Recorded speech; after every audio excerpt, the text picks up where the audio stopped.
sotus nebūsi. Kai norisi mėsos, rinkis Krekenavos. Nuo 90% mažiau oro, daugiau mėsos. Gerai, perinant dar prie kitos savaitės rungtynių aptarimo ir rezultatų spėjimo, pasižiūrėsim į vieną iš epizodų iš mūsų įprastinės rubrikos Krekenavos, kai norisi mėsos highlightų. Tai atrinkau dar vieną epizodą, kur norėsiu, kad pasakytum tiek apie patį žaidėją, tiek apie tokio profilio krepšininkus apskritai. Čia turbūt atpažįstu Tomašas Pavelka, legenda. Bokštas. Komandoje trumpai Bokštas. žaidėjas pabuvo.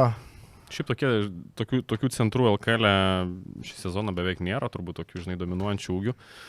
Aišku, Pavelka jisai turėdavo tą ūgį, bet jis nebuvo tas, kuris labai ten po krepšių daug priverstų vienas prieš vieną žaidime. Tai nežinau, manau, kad, turėtų, jeigu tu turi prabangą, galimybę turėti tokį žaidėją savo rotacijai. Bet jis kaip antras centras, ne? Jo, Tai aš pažiūrėjau, dabar sugrįžo į Slovakiją, Bratislavos Inter. Šiaip įdomus žaidėjas, aš visai būčiau norėjęs ilgiau pamatyti LKL. Man patinka, kai LKL išsitraukia tokius centrus, kurie gali keisti rungtynių dinamiką, ar tarkim tu per jį gali nusilaužti rungtynės iš esmės. Jo, aišku, ypatingai jeigu jis gali būti tikrai didelė problema, sakykime, puolime, žaidimų vienas prieš vieną, tada tu turi dvigubint. Labai panašus yra Mindaugas Kupšas, ne? Tai jeigu jis būtų, aišku, prieinamas LKL komandų, manau, kad jisai būtų LKL. Kad ir kaip pritemtai skambės tas palyginimas, bet iš esmės Eurolygos mastelė Jono Valančiūno situacija kažkiek minimaliai panašinės gynybai. Valančiūnas vis tiek bus atakuojamas, bet tai, ką Valančiūnas gali duoti puolime, aš įsivaizduoju, yra vis tiek maksimumas ir aš tai labai palankiai tą Valančiūno naujieną priimu iš visos hypo pusės, iš visos istorijos pusės, iš visos tos, ką galima sukurti su Valančiūnu Kaune, ne tiek iš krepšinio dalykų. Tai taip, čia šiaip Valančiūno klausimas yra įdomus, turbūt krepšinio komplektacijose, sakykime, retas atvejis, kada tu gali planuoti žaidėją už vieną atlyginimą, bet tu žinai, kad realiai tu ją mokėsi galbūt visai kitą ir žymiai mažesnį. Tai yra du dalykai, kuriuos reikia atkreipdėmėsi su Valančiūnu. Manau, vienas dalykas tai yra nėra aišku, kokiai roliai jis yra perkamas, ar jis bus pagrindinis centras, kuris žais 25 minutės, ar jisai bus rolės centras, kuris žais ten 15-20 minučių, tai čia yra skirtumai, taip, ar bus dar vienas tas atletiškas centras toje rotacijoje ar nebus. Ir antras dalykas, kiek realiai jisai kainuoja Žalgiriui.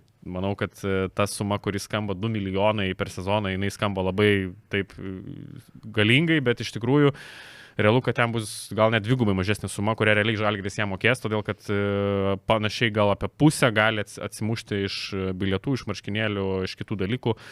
Tai mes realiai nežinom, kokia ta reali jo kaina. Tai sakyčiau, šiai dienai gal dar taip mažoka, tas paveikslas yra per mažai žinomas, kad mes galėtume taip aiškiai vertinti, ar čia geras sprendimas ar ne.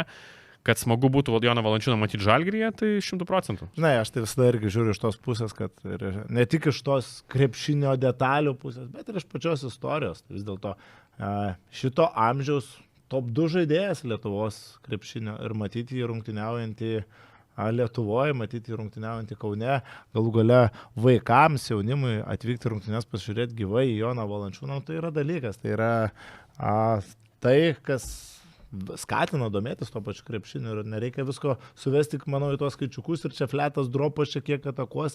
Ne, reikia kažkiek ir krepšinio romantikos. Aš iš tos pusės žiūriu. Tai čia jeigu, romantika labai gražu, bet jeigu, tarkim, komanda kitą sezoną turi Valančiūno pagrindinių centrų ir gynėjai yra tokie kaip Silvainas Francisko, ir tu žinai, kad tu neapsiginsi ir tu žinai, kad tu jau labai anksti baigsi kovą, gal netgi dėl atkrintamųjų, tai ta romantika gali labai greitai baigtis. Tai čia tokie niuansai. Reikia viską bandyti matyti suderinti. Jeigu jau imi Valančiūną rimtam vaidmenį, tai tada aš norėčiau matyti Žalgiryje tą perimetro liniją truputį kitokią, gal daugiau gynybinių žaidėjų, daugiau ūgio, kas galėtų padėti jį kažkiek saugoti. Nes vienas iš dalykų, pavyzdžiui, kodėl rinktinė su Jonu Valančiūnu vadovaujant Kazlauskui buvo sėkminga, kad ta komanda turėjo aukštus gynėjus, kurie gerai lenda iš užtvarų. Tai buvo Kalnietis, Seibutis, tas pats Pocius, tas pats Mačiulis dažnai gindavosi prieš ten kokį antrą numerį ir jie gerai dirbdavo su užtvarom. Ir tas padėdavo Valančiūną apsaugoti toj pick and roll gynybą, o tu puolime, aišku, turi tokią jėgą, kuri tikrai tau renka tos vis tiek taškus, kamuolius ir visą kitą.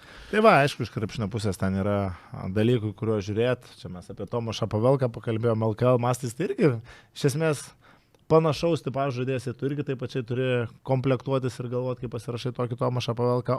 Oro sotus nebūsi. Kai norisi mėsos, rinkis Krekenavos.